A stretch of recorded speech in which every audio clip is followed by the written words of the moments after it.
আল্লাহর নবী বলেন, আমার সাহাবীরা রে তোমরা শুনিয়া নাও, আমার জাফরের এই ত্যাগ এই ভালোবাসার জন্য আমার রব আমার আল্লাহ আমার জাফরের দুইটা হাতের বদলতে আমার আল্লাহ আমার জাফরকে দুইটা পাখা বানায় দিয়েছে।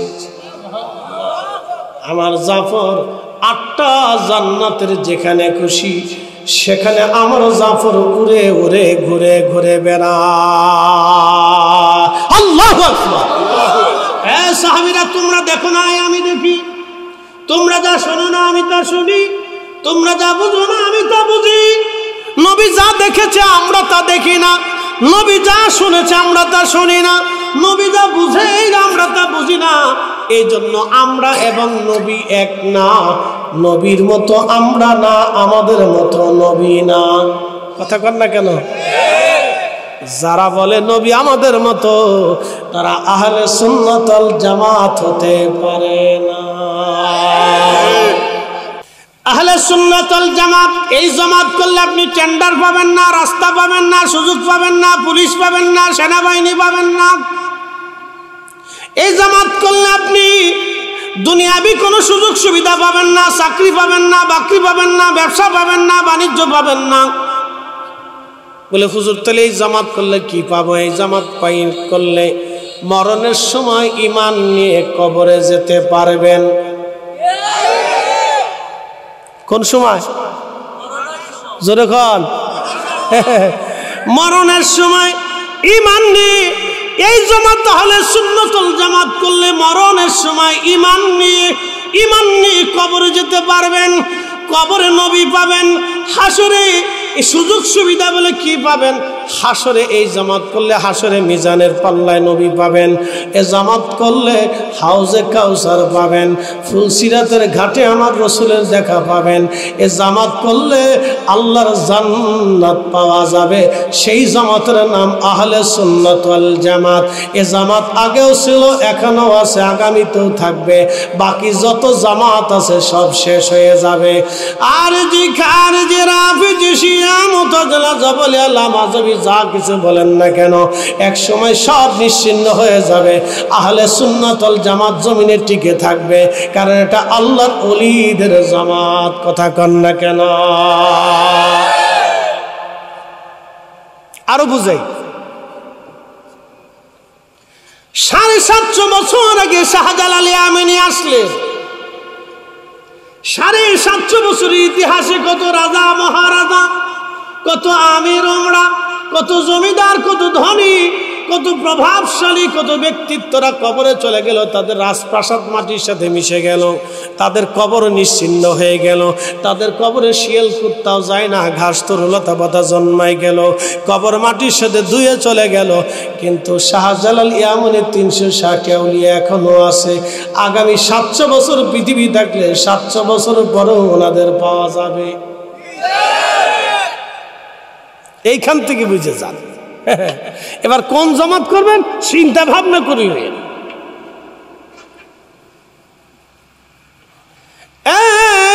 উত্তর কোলাউড়াবাসী,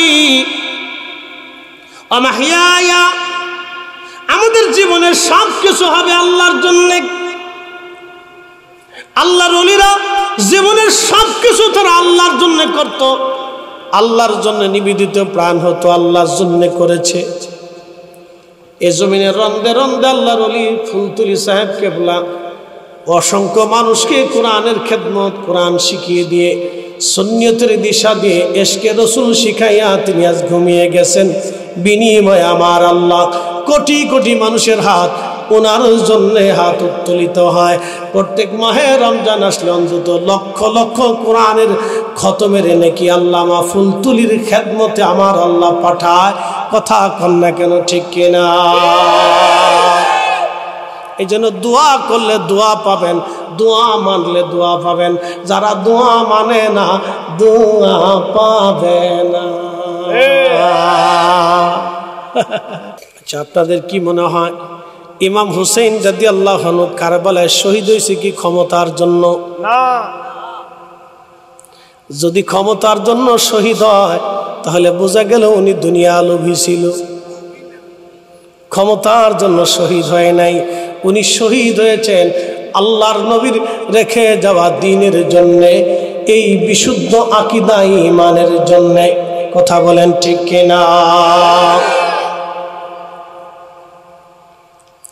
ন্যায়ের জন্য, হকের জন্য ইমাম হুসেন শহীদ হয়ে গেলেন। শুধু শহীদ হন নাই, নিজের সমস্ত সন্তান শহীদ হয়ে গেল, মাত্র একটা সন্তান আল্লাহ দুনিয়াতে রাখলেন, বাকি সব সন্তানরা শহীদ হয়ে গেল। পরিবার শহীদ হলো, বন্ধু বান্ধব শহীদ হলো, আত্মীয় স্বজন শহীদ হলো, ভাতিজা ভাগিনারা শহীদ হয়ে গেল। চোখের সামনে পানিবিহীন কলিজার টুকরা ইমাম আলী আসগর পর্যন্ত শহীদ হয়ে গেল।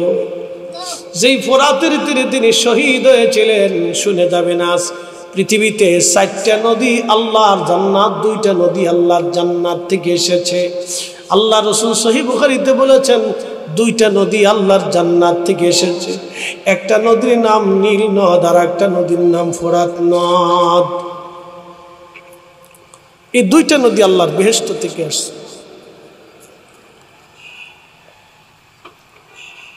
একটা নদী নীল নদী, আর একটা নদী ফোরাত নদী। 2টা নদী আল্লাহর বেহেশত থেকে আসছে। ইমাম হুসাইন আখা এই ফোরাতের তীরে দাঁড়ায়া 3 দিন পানি তৃষ্ণা কষ্ট করেছিল। পানি তৃষ্ণা কি জিনিস?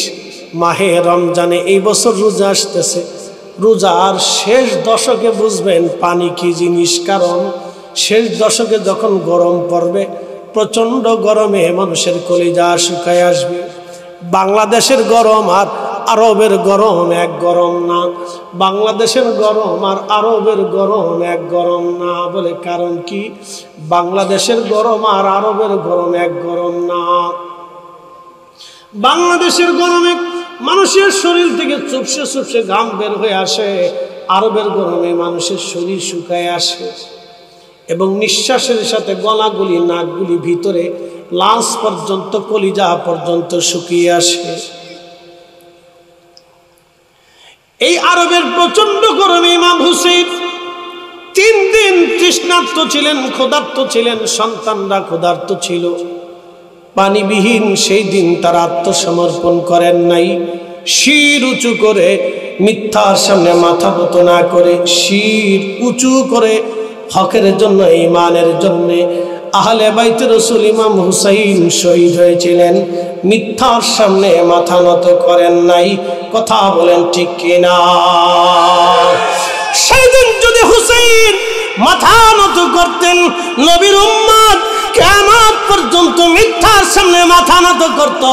এজন্য শাহজালাল ইয়ামানি মাথা নত করে নাই, খাজা বাবা আজমিরি মাথা নত করে নাই, মুজাদ্দিদ আল হুসাইনি হিন্দি মাথা নত করে নাই, কুতুবউদ্দিন কাকি, নিজামউদ্দিন আউলিয়া, হুজুর গাউসে পাক, খাজা বাহাউদ্দিন নাকশবন বুখারী, শেখ আব্দুল হক মুহাদ্দিস দেহলভী, শাহ ওলিউল্লাহ মুহাদ্দিস দেহলভী, আল্লামা ফুলতুলি, আমার হুজুর, আমার পীর ও মুর্শিদ আল্লাহ হযরত শেখ আব্দুল হক মুহাদ্দিসি, আদম বিন নূরি, হযরত আব্দুল্লাহ আকবর আবাদি, শাহ আব্দুল আজিজ মুহাদ্দিস দেহলভী, আদম বিন নূরি, হযরত নূর মুহাম্মদ নিজামপুরি, ফতে আলী রসুল নামা রাহমাতুল্লাহ আলাইহি।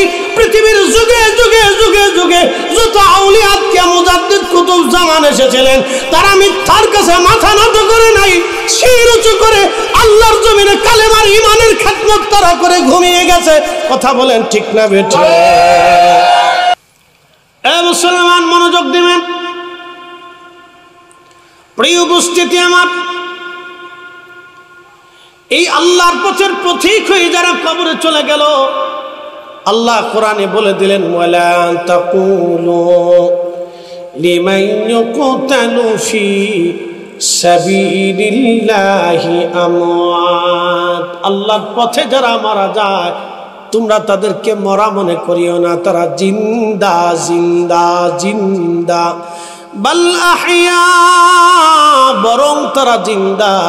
বাল আহইয়া ওয়ালা কিল্লা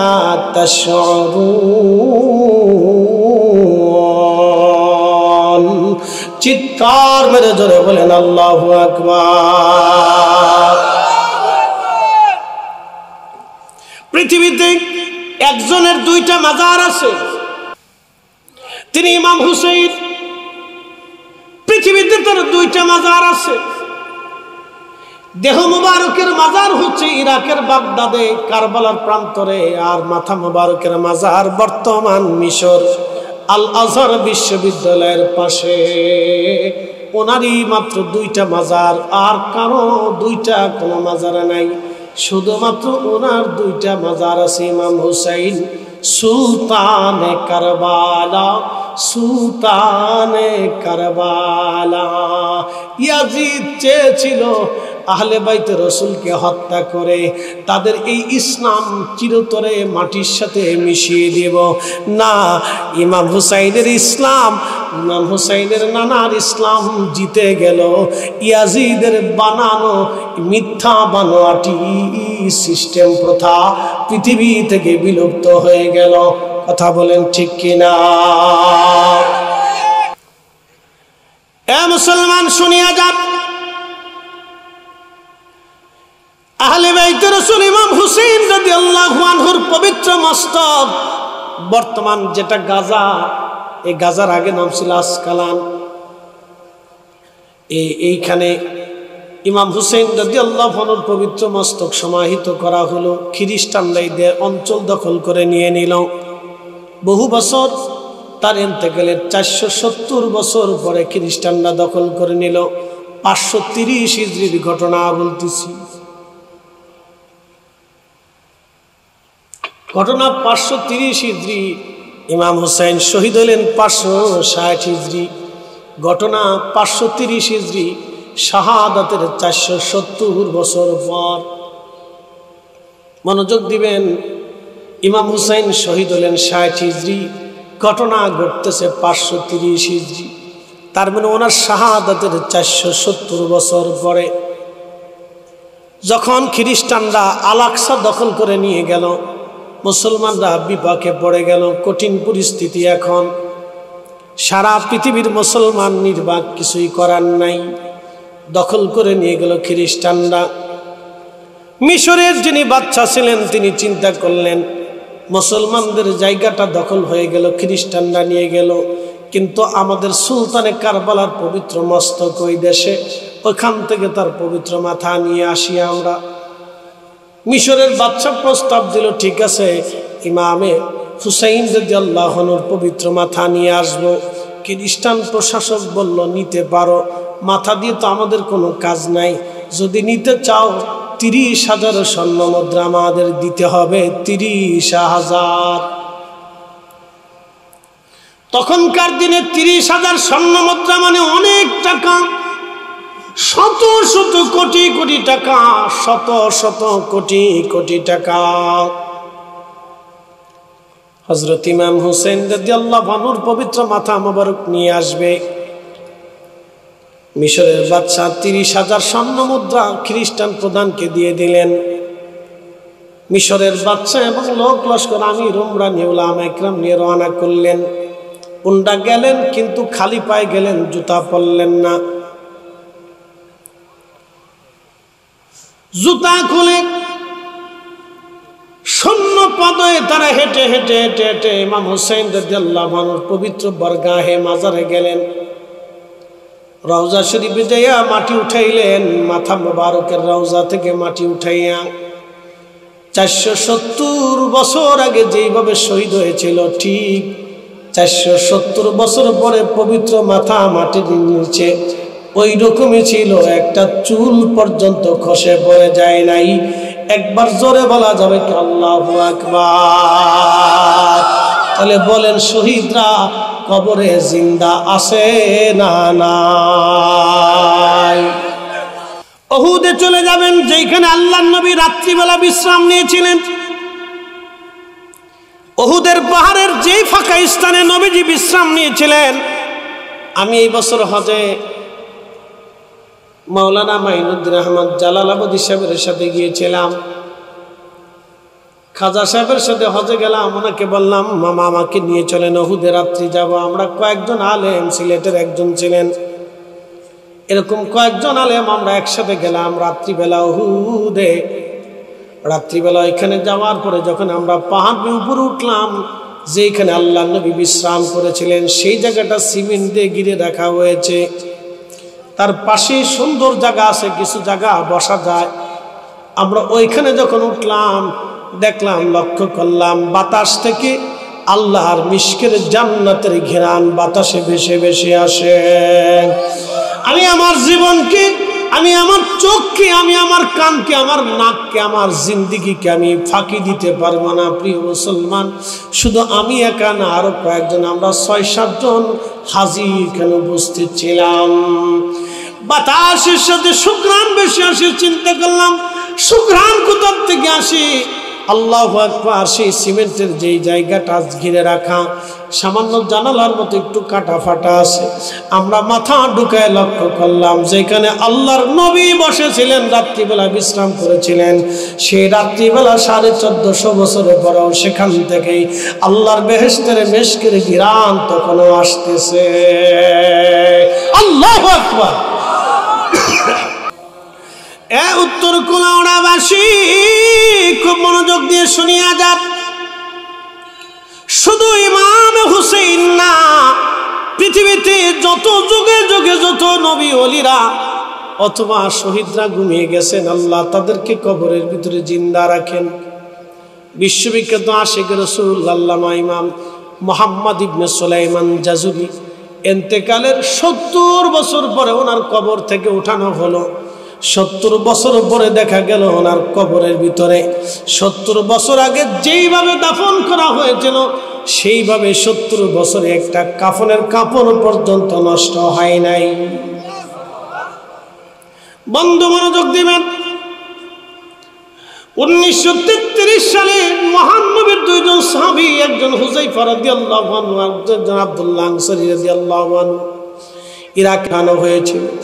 1300 বছরও তাদের লাশ অক্ষত ছিল, মাটি তাদের ছয় নাই, পোকায় তাদের খায় নাই, তাদের কাফনের কাপড়টাও নষ্ট হয় নাই। একবার জোরে বলা যাবে কি আল্লাহু আকবার। ওই সিরিয়ার যুদ্ধের সময়, কিছুদিন আগে সিরিয়ার যুদ্ধের সময় নবীর একজন সাহাবী ছিলেন আদি বিন হজর রাদিয়াল্লাহু আনহু, না হজর বিন আদি রাদিয়াল্লাহু আনহু, তার পবিত্র মাজার ভেঙে ফেলল। তার মাজার ভেঙে ফেলার পরে তার মাটির ভিতর থেকে দেখা গেল 1400 বছর আগে সাহাবীকে যেইভাবে দাফন করা হয়েছিল, 1400 বছর পরে সাহাবীর লাশ ওই রকমই আছে। তার লাশ অক্ষত, পোকামাকড় ধরে নাই, কাফনের কাপড় নষ্ট হয় নাই। একবার জোরে বলা যাবে কি আল্লাহু আকবার। এই সিরিয়ার যুদ্ধের সময় হযর বিন আদি রাদিয়াল্লাহু আনহু। এ মুসলমান, খুবই মনোযোগ দিয়ে শুনিয়া যান।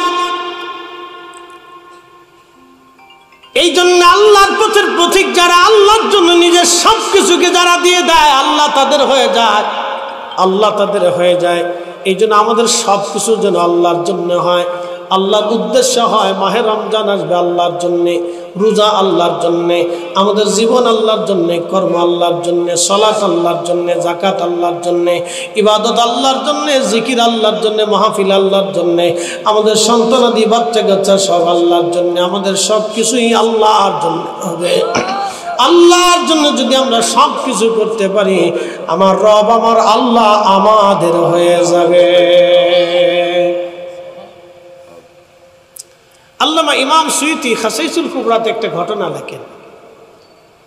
প্রিয় নবীজি সাহাবা ইকরাম নিয়ে পাহাড়ের পাদদেশ দিয়ে হেঁটে হেঁটে যাচ্ছে। তো এমন সময় নবীজি বললেন, ওয়ালাইকুম আসসালাম ওয়া রাহমাতুল্লাহি ওয়া বারাকাতুহু ওয়া মাগফিরাহ। তো সাহাবা ইকরাম বললেন, ইয়া রাসূলুল্লাহ, সালাম কে দিল আর আপনি উত্তর দিলেন?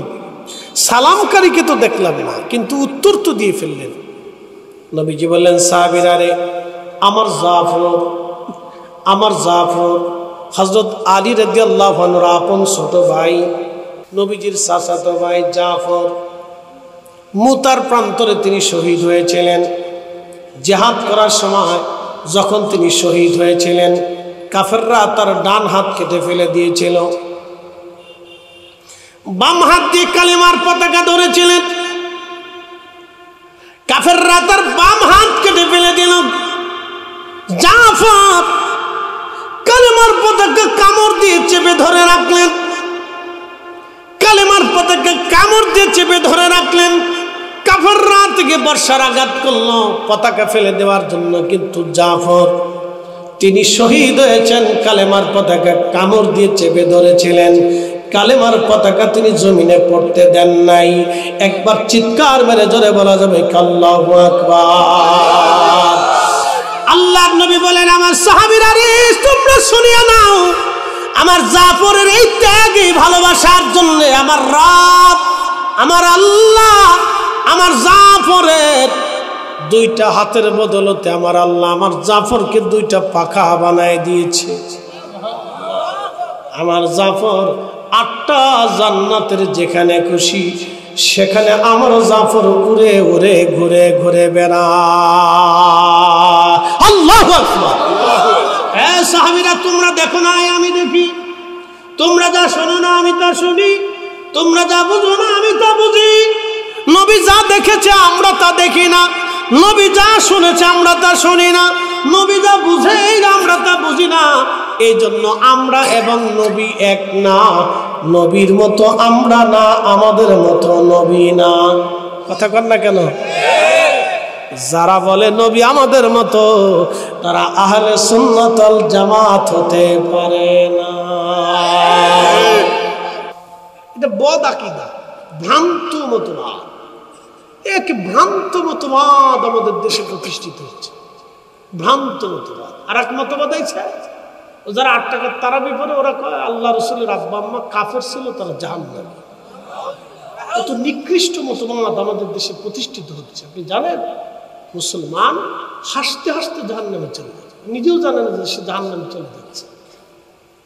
কত লক্ষ বছর ইবাদত করবেন বলে? আপনার 1000 বছর হায়াত হলেও, 1000 বছর ইবাদত হলেও রসুলের দরবারে বেয়াদবি করে কেউ বেহেশত পাওয়ার আশা করতে পারে না। তো কোরআনের আয়াত মিথ্যা হবে। কথা বলেন ঠিক কিনা? কখনোই না। এই ভ্রান্ত মতবাদ আমাদের দেশে প্রতিষ্ঠিত হচ্ছে।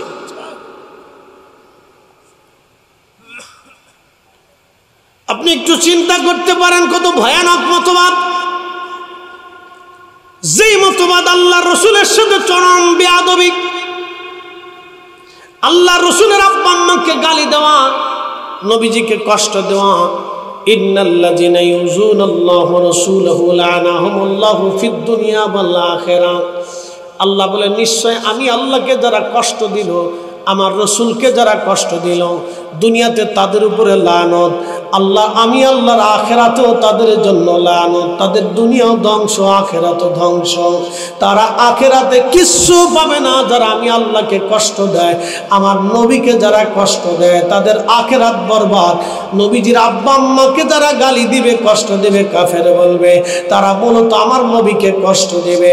আমার নবীকে যারা কষ্ট দিবে 1000 বছর ইবাদত হলেও জান্নাত মিলবে না, মিলবে না, মিলবে না। কথা বলেন ঠিক কিনা? ভ্রান্ত মতবাদ আমাদের দেশে প্রতিষ্ঠিত হচ্ছে। আর আপনি ভাবতেছেন হাসতে হাসতে বেহেশত যাবেন, স্বপ্নে চিন্তা করতেছে বাপরে বাপ 80টা উট নিয়ে বেহেশত কাটাবো। শয়তান চিন্তা করে বাপরে বাপ কত বড় চিটা। আমি 9 লক্ষ বছর আল্লাহরে সেজদা দিয়েছি, সিটারি করি, আর এতে 60 বছর জীবনের কত বড় সিটারি শুরু করছি। ইয়া রব্বি, কত মারাত্মক ভয়ঙ্কর আকীদা আপনাকে শিখিয়ে দিচ্ছে। মুসলমান টোপের মতো গিলে গিলে খাচ্ছে, মনে হচ্ছে চা খাচ্ছে আর এই আকীদাগুলি গিলতেছে। এই বদ বিশ্বাস, বদ মাযহাব, বদ তরিকা মুসলমানদের কণ্ঠস্থ হচ্ছে, কালবের মধ্যে ঢুকিয়ে দিচ্ছে বিষ। যে বিষ খেলে আর কখনো নাজাতের কোনো রাস্তা নেই, নাজাতের কোনো ফায়সালাই নেই। ইয়া রব্বি, কঠিন মেহেশরের ময়দানে আপনি হাউজে কাউসারের সামনে দাঁড়াইতে হবে না? আমাকে বলেন পৃথিবীর কোন বেটা আছে, কোন মায়ের সন্তান আছে যে হাউজে কাউসারের সামনে দাঁড়াবে না? আমাকে একটু দেখান, দেখান পৃথিবীর কোন মা সন্তান জন্ম দিয়েছে যে হাউজে কাউসারের সামনে যাবে না? আমাকে দেখান। পৃথিবীর কোন মা বেটা জন্ম দিয়েছে যে মিজানের পাল্লার সামনে দাঁড়াবে না? আমাকে দেখান। পৃথিবীর কোন মায়ের বেটা আছে যে ফুলসিরাতের ঘাটে তাকে দাঁড়াইতে হবে না? আমাকে দেখান। এই 3 ঘাটে যেতে হলে আমাকে রসুল লাগবেই। কথা বলেন ঠিক কিনা? নবী লাগবে, রসুলের সামনে দাঁড়াইতেই হবে, দাঁড়াইতেই হবে। আল্লাহ তার রসুলের কদমের মুখাপেক্ষি আমাদেরকে করে দিয়ে দিয়েছে, আমার রসুলের সামনে তোমাদের আসতেই হবে। অতএব রসুলের সাথে বেয়াদবি করে, নবীর সাথে গুস্তাখি করে কেউ নাজাতের চিন্তা করা, এটা বিষ খেয়ে বেঁচে থাকার সমান। কথা বলেন ঠিক কিনা? অসম্ভব, অসম্ভব মুসলমানের জন্য এটা। এই জন্য বলতেছি, সে হাসতে হাসতে জাহান্নামে চলে যাচ্ছে, সে নিজেও জানে না।